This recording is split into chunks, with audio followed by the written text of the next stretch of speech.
देश की सरकार को पशु क्रूरता तो दिख रही है, लेकिन मानव क्रूरता नहीं दिख रही। इस सदन में बहुत से सदस्यों ने छठ के वक्त, दीपावली के वक्त लोग किस तरह से साधारण डब्बों में टॉयलेट में खड़े होकर के, लटक करके किस तरह से सफर करते हैं। आज भी आज़ादी के 75 साल बाद मैं समझता हूँ इससे ज़्यादा अफसोसजनक बात नहीं हो सकती। अभी मंत्री जी सुबह कह रहे थे कि हमने इतने डब्बे, जनरल डिब्बे लेके आए। आज भी 20 डब्बों में 2 डब्बे आगे और पीछे 2 जनरल डिब्बे हैं। आम आदमी जो 80% लोग हैं वो निश्चित रूप से उससे सफ़र करते हैं, क्योंकि उनको third AC, second AC, first AC की तो बात ही छोड़ दीजिए। रेल संशोधन बिल 2024 पे तय रूप से रेलवे को विकास सबसे महत्वपूर्ण है।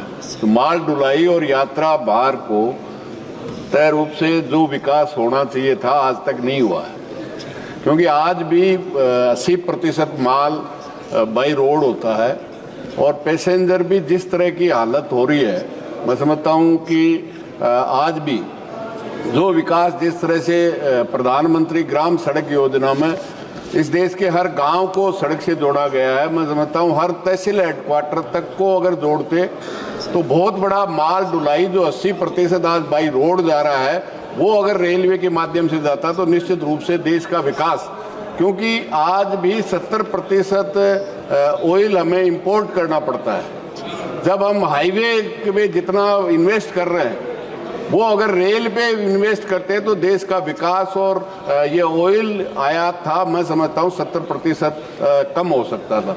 निश्चित रूप से इस पर सबसे बड़ी आवश्यकता है, क्योंकि रेल अगर आपने ट्रैक बिछाया है तो मैं समझता हूँ उसको दोबारा मेंटेन करने में उतना खर्चा नहीं आता जितना अभी दिल्ली बॉम्बे एक्सप्रेस हाईवे बनाया है और अभी 1 साल चालू ये नहीं हुआ और उसको मेंटेनेंस करना पड़ रहा है। मतलब हर तीसरी साल आपको रोड को करना पड़ेगा। इसलिए जो विस्तार, निश्चित रूप से जो रेल का विकास होना चाहिए था जिसमें माल 80% हर तहसील हेडक्वार्टर तक पहुंच जाए और वहां से आम जनता तक पहुंचने का काम हो जाए। और यात्रियों को मैं समझता हूं देश की सरकार को पशु क्रूरता तो दिख रही है, लेकिन मानव क्रूरता नहीं दिख रही। इस सदन में बहुत से सदस्यों ने छठ के वक्त, दीपावली के वक्त लोग किस तरह से साधारण डब्बों में टॉयलेट में खड़े होकर के, लटक करके किस तरह से सफर करते हैं। आज भी आज़ादी के 75 साल बाद मैं समझता हूँ इससे ज़्यादा अफसोसजनक बात नहीं हो सकती। अभी मंत्री जी सुबह कह रहे थे कि हमने इतने डब्बे, जनरल डिब्बे लेके आए। आज भी 20 डब्बों में 2 डब्बे आगे और पीछे 2 जनरल डिब्बे हैं। आम आदमी जो 80% लोग हैं वो निश्चित रूप से उससे सफ़र करते हैं, क्योंकि उनको third AC, second AC, first AC की तो बात ही छोड़ दीजिए, उनमें वो जाने की स्थिति में नहीं है। लेकिन आज जो स्थिति है, निश्चित रूप से मेरा निवेदन है केवल बोर्ड को आप इसमें संशोधन ले आएंगे इससे नहीं, इच्छा शक्ति की जरूरत है। मैं समझता हूँ बिजली पे इलेक्ट्रीफाइड किया है। शेखावाटी वो इलाका है जो सबसे ज़्यादा सैनिक इस देश के हर सेना के हर आपके कैंप में मिल जाएगा, हर अर्धसैनिक में मिल जाएगा, हर व्यापारी शेखावाटी का हो जाएगा। लेकिन सबके लास्ट में ब्रॉड गेज हुआ है। जब पूरे देश में कोई भी मीटर गेज नहीं रहा उसके बाद में हुआ है। निश्चित रूप से आप देखिए, एक तो आपका आपने express highway Bombay to Delhi बनाया और एक कॉरिडोर बनाया है जयपुर से लेके बॉम्बे तक। मैं समझता हूँ 5 साल में इलेक्ट्रीफाइड भी हो गया और दिल्ली से लेके बॉम्बे तक माल भी जा रहा है, जाना चाहिए। और इसी तरह से माल की ढुलाई में और डिब्बों की व्यवस्था हो, माल ढुलाने के लिए आज व्यवस्था नहीं है। तो निश्चित रूप से मैं कहना चाहूँगा ये जो हालत है निश्चित रूप से उसको दूर किया जाना चाहिए।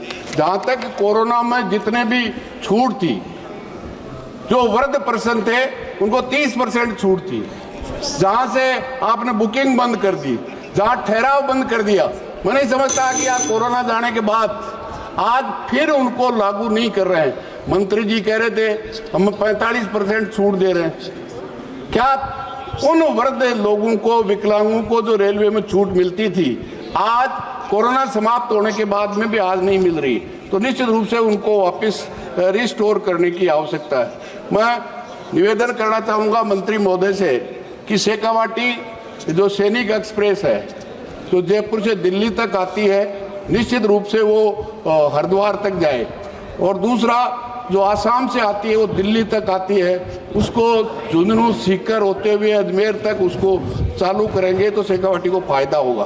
दूसरा मेरा निवेदन है सभापति महोदय, जो अंडरपास आपने बनाए, किस तरह से भेदभाव है।